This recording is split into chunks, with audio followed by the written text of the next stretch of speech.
The following is a presentation of the Jacked Up Fantasy Football League. Any rebroadcast or reproduction without the written consent of the league is strictly prohibited.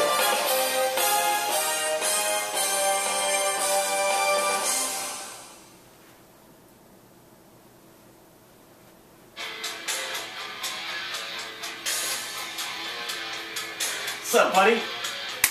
Welcome to the recap of Week 4 of the Jacked Up Fantasy Football League for the second week in a row.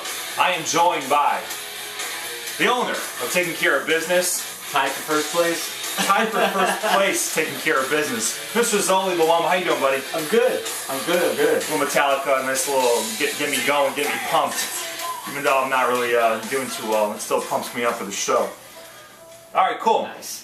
Cool. Well, let's get started here, Zoli. All right. It's actually daylight outside for the first time It ever. is. Hopefully the lighting will be a little bit better here. Knock it out early today. Well, welcome to the recap of the Week 4 Jacked Up Fantasy Football League. Just another, again, warning.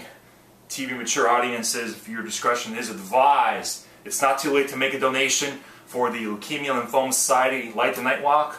Yes. $10, whatever you can, man. $15, make a donation. Some of you guys have already made a donation for Riley, for Brian's daughter. Make a donation, guys. Please, $10, $15, whatever you can afford. And then, on a sad note, our condolences once Deep again. condolences, Brian Avon. From the entire Jacked Up news. Fantasy Football League family, our condolences in the loss of your father, Brian. Definitely. All right, so on the brighter side, let's get going here. First, let's talk about another trade for the second week in a row. Yeah. And what's funny here, Zoli, is for the second week in a row, a trade impacts my game and the result of my game. Right. Tony makes a trade for Brady 2 weeks ago, and he beats me because of that. Right. This week, Randy picks up A.J. Green at like minutes to 1 to make a difference. And so what do you think about this trade? Because I'm I'm not sure what High Flyers was doing, because High Flyers had Matt Schaub. That's He what I was drops- going to say. It gets me right at the very beginning. He gets rid of Schaub, and then he has Alex Smith and Jay Cutler. And Jay Cutler, and he drops Schaub. And again, Schaub had now 2 weeks in a row where he's bloated up a little bit. And yeah, I mean, he's got to make a change at quarterback. We called that trade. Yeah. Yeah, last week. It's almost like people they actually listen to what we have to say, because we talked about these two great teams. Analysis. What are you gonna say? Exactly. That's why we're the #1 rated fantasy football show. We're the only fantasy football show. No, but like he gives away his best receiver, and that's the problem I have. Is, Yeah. You pick up RG3, but is that going to offset the loss of your best receiver? I don't know. I guess time will tell, man. But we made this suggestion. I'm not sure they took it because they made a trade because of our suggestion, but whatever. Right. It is what it is. Selleck's not a bad pickup, but he has declined over the last couple of weeks. His production hasn't been as great. High Flyers actually called me yesterday, and they said, "Hey, how about I trade you Selleck for Steven Jackson?" And not that Steven Jackson's having a great year, but he still is a starter. I mean, come on. Who would trade a running back for a tight end? Now, there's a tight chance ends are dime a dozen. There's a chance in a few good weeks that Selleck could be on the waiver wire. I mean, Yeah, I still think you're kind of like... okay, well, I can always move. I drift. I often drift when I drive. Having fatal thoughts of suicide. Anyway, let's talk about the Serb Destroyers, the Farmers Tan. Farmers Tan coming back down to earth. Yeah. After a 2-0 start, talking a lot of shit. Yeah. Lost 2 in a row, and Serb Destroyers, are they for real? I don't think so, man. I don't know. Again, it's my division, but it's not that tough of a division. Here's my question for you, since he's in your division, Oh, boy. Serb Here we Destroyers. go. Yeah. Are you afraid of the Serb Destroyers? No. No. Not at all. You look at this lineup, and let's just take a quick look here. I mean, Yeah. his tight end gave him 24 points, versus 5 for the tight end of Farmers Tan Finley. And that's kind of difference in the game. But The Spiller tight end's again- not going to score 2 touchdowns every Spiller week. again doesn't seem like he's fully healed from that injury, and Fred Jackson's back, so he's going to split time with that. Yeah. Victor Cruz again, is he going to be a week-to-week great wide receiver, or is he going to have his little ups and downs? It's like if Manning goes off, which he really didn't this week, but he didn't have to, because Farmers Tan, 92 points is not going to get it done. And I'm even more concerned for Farmers Tan this week, because Romo and Murray are on a bye week. Right. So who's he going to put in the lineup? I mean, I can't see him. I can't see him winning this week either, but we'll get to that in a second. But Serb Destroyers, did deserve to win this game, and Yeah. I think he's a better team, but He is overrated. definitely not afraid of him. But No. nor is he going to be afraid of my team either. So No. This guy, Archon Tigers. This, by the way, I looked this up on their history page, is the most points that Zach has ever scored.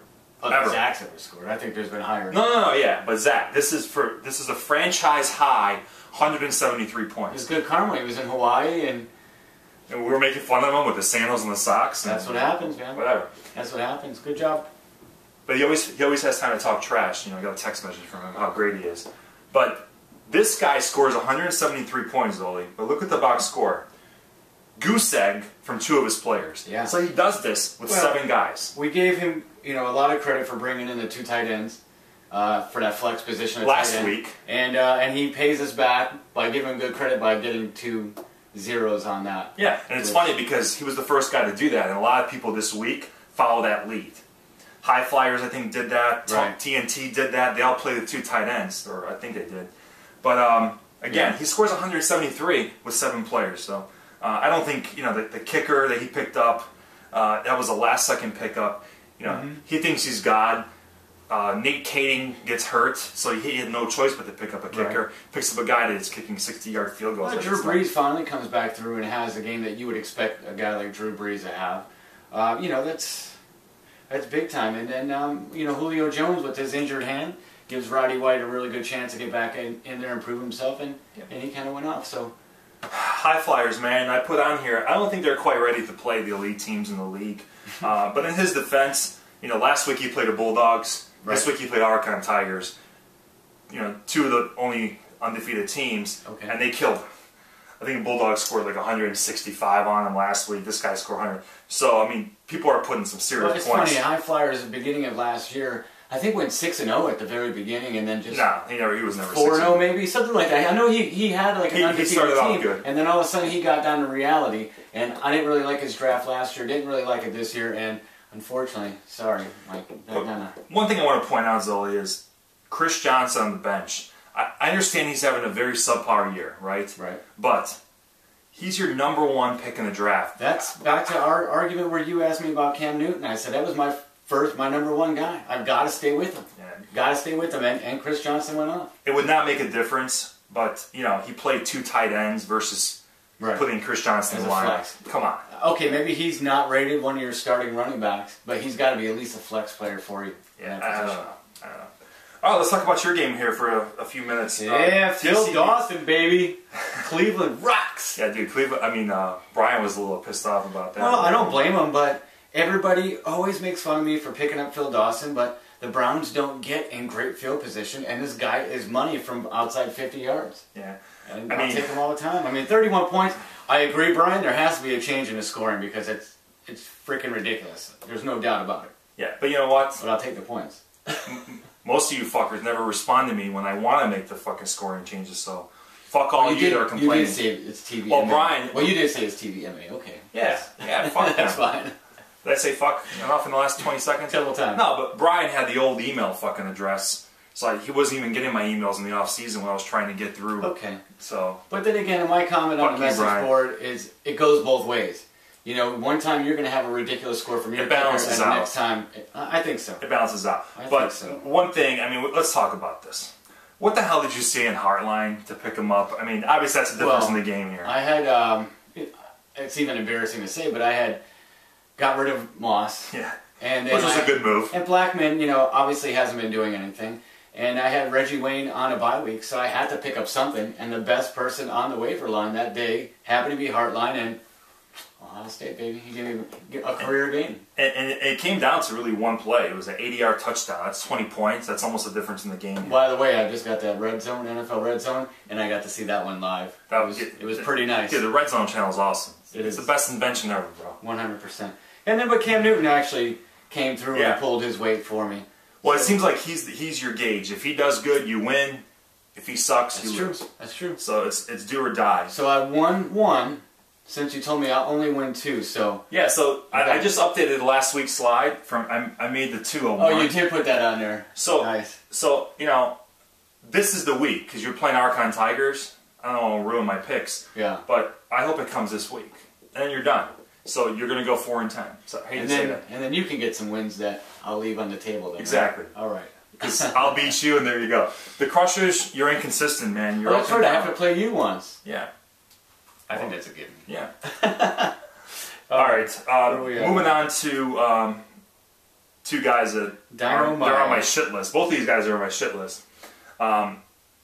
TNT, worst team in the league, in my opinion. Tom Brady gives him 44, and that's it. I didn't say that, Anthony. I don't think you're very good, but I didn't say you're the worst. I don't give a shit, dude. I'm the host of the show. I can say whatever the fuck I want. That's the same guy that came over for the draft with a pile of papers this tall, right? Yeah. Way to overstudy that one. But, dude, McFadden, Bush, these guys, Smith. Well, McFadden always has a great game against Denver, so that was a fluke for him. But, Bush, again, now he's a backup. Forte's back on the field. Finally, Fitzgerald did something. Yeah, I mean, it's just not a very strong team at all. No. I still think he's the worst team in the league. And Frosty Paws, this is kind of like an inside thing here between Frosty Paws and I. Okay. Grow up here, buddy. Because I have inside sources that have told me that Frosty Paws has a problem with my objectivity on the show. But he hasn't reached out to me. He hasn't reached out to the message board. You got something to say? Okay, man. Frosty Paws? No. I'm half Sicilian. I don't get involved in family matters. No. He's not family. Well, they're Serbs. You guys are. Yeah. But my point is, you got something to say? You got a problem with my objectivity on the show? Fucking. He's got a phone now. You can call him. Yeah, exactly. Put on the message board. Be a man, okay? Be a man. Don't go to your fucking big brother and have him relay the message to me that you're not happy with some of the shit you gotta talk about. That's all I gotta say about you. Fuck you, Andy. Fuck you, TNT. Let's move on to the next game here. That was rough. Bulldogs prime timers. Dude, Bulldogs, these guys, man, these guys are on a fucking roll. Yeah. I think Jakey Poo's talking crap too about this, man, but... Yeah, dude, I mean, the guy's going off. He scored like 340 points the last 2 games. Yeah. And Jake wants to pick a fight with this guy? Really, Yeah. Jake? Anyway, what's interesting here, look at the defensive scoring. Our generous defensive scoring. 98 points between the two defenses. So there you go. It balances out, man. I mean, that's 2 points. Some ridiculous points, but yeah, but this is a perfect example where it does balance out. I'm glad you brought that up. Because this guy's fucking complaining. Oh, dude, the fumble wasn't counted. What the fucking you... This guy actually was a commissioner of our league in the first... He knows the scoring system on defense. Sometimes it takes a few minutes to update or whatever, refresh. Right. The scoring's fucking right, Ryan. You went to FSU, I know you can't fucking count. But dude, you got your fucking 50 points. It turns out, it was about 52, not enough, too little, right? Look at the difference in the game. Yeah. He scores fucking 50 points. I mean, the difference here, again, take away the 50 points from the defense, and this guy's got nothing. This guy's got nothing. This is one bad football team. TNT is the worst. Prime Timers are the second worst, and I get to play them this week, so hopefully I get my first win against the second worst team in the league. But Bulldogs, man, again, this guy's red hot. I think he's the best team in the league. Agree or disagree? He's got a good team. He's got a good team. Do you think he's better than Archon Tigers after 4 weeks? I'm not going there yet. Okay. Well, the power rankings are coming out, and the power rankings don't lie. Because I don't set the power rankings; they come out, by the league. Okay. So we'll talk about that. All right. Okay, next. Eliminators and where am I? Eliminators and playmakers. Difference in the game here for me was I benched Deshaun Jackson, and that was the difference in the game. I would have won by 1. I kept Steve Johnson in the game because I thought the shootout. It would be a shootout between the Patriots and the Bills, and of course it wasn't. And what's his face? Chandler ended up stealing all the points from that. Yeah. So benching cost, and then Randy's trade once again hurts me for the second week in a row. But congrats to the Eliminators. I'm a good sport. I texted Randy. I congratulated him. And once again, I think that you're kind of like in the way of. I'll move. What's terrible is that you finally got some production from Aaron Rodgers. Yeah. But then he counters that with Matty Ryan just having a. Yeah. I mean. Yeah. I mean. Just a great game. Rodgers and Nelson finally did what I envisioned them doing. First 3 weeks had 60 points combined. Yeah. But whatever, dude. That's right. Jordy finally got to do the Lambeau Leap. Dude, first touchdown all year. But and by the way, I think you're just trying to push me out of the picture so you're by yourself. No, not at all, dude. Not at all. I just think that sometimes you're like hogging the. But anyway, I wonder. Any other comments on this game? I mean, really, it was a difference between that AJ Green trade. That was a big difference there. But once again, Randy, tough luck loser. I mean, tough luck when it comes to losing players, not losing the game. Mm-hmm. Santonio Holmes sounds like he's out for the year. So every week it was Fred Jackson and Reggie Bush. Now it's Holmes, and the guy's still 2-2 despite all of some key injuries. So that's all I got for that game. Unless you have, I mean, it's kind of a bad game. We spent too much time.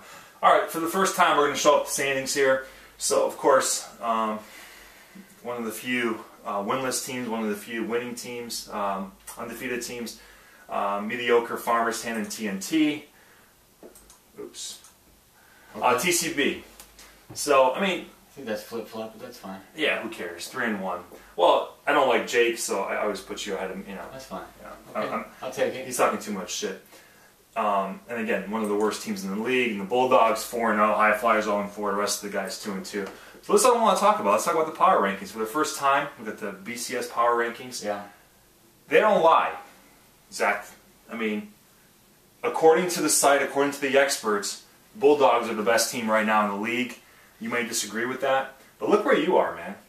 A little surprising considering you had that 1 week where you scored like 50-some points. Yeah. You're right up there. Look at the eliminators, 2-2.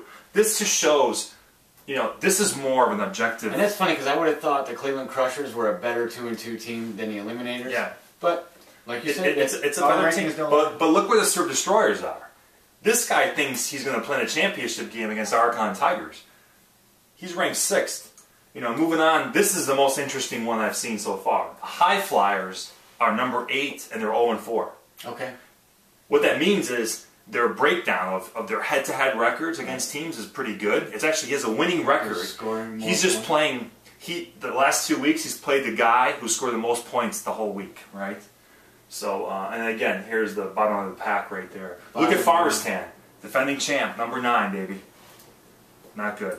Not good at all. So, all right, for the first time, I'm going to make my official predictions here. Okay? So, I think High Flyers gets his first win this week against TNT. I agree with you. Okay? Bulldogs destroys the Serb Destroyers. I call an upset on that one. I hope that happens, because that's my division with Serb Destroyers, but... And hopefully this shuts up Jake a little bit, because... I'm sorry, I think Jake wins this one, but we'll see. We'll see. Crushers beat Frosty Paws 100%. Because he's on my shit list like TNT. This is my upset special. I hope I don't jinx you. This is my upset special. I didn't see this before he posted it, by the way. This is my upset special, dude. So I'm giving you some props here.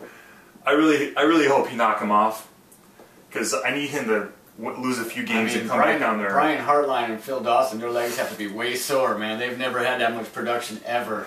So we'll see, but we need a little bit of luck. Cam Newton to help me out. Well, dude, I don't think the Browns are going to score any touchdowns against the Giants. It'll be all field goals. I hope they'll have like 5-6 field goals. I'm all about field goals. All from 50 yards, But either way, good luck, Zach. What about Farmerstan Eliminators?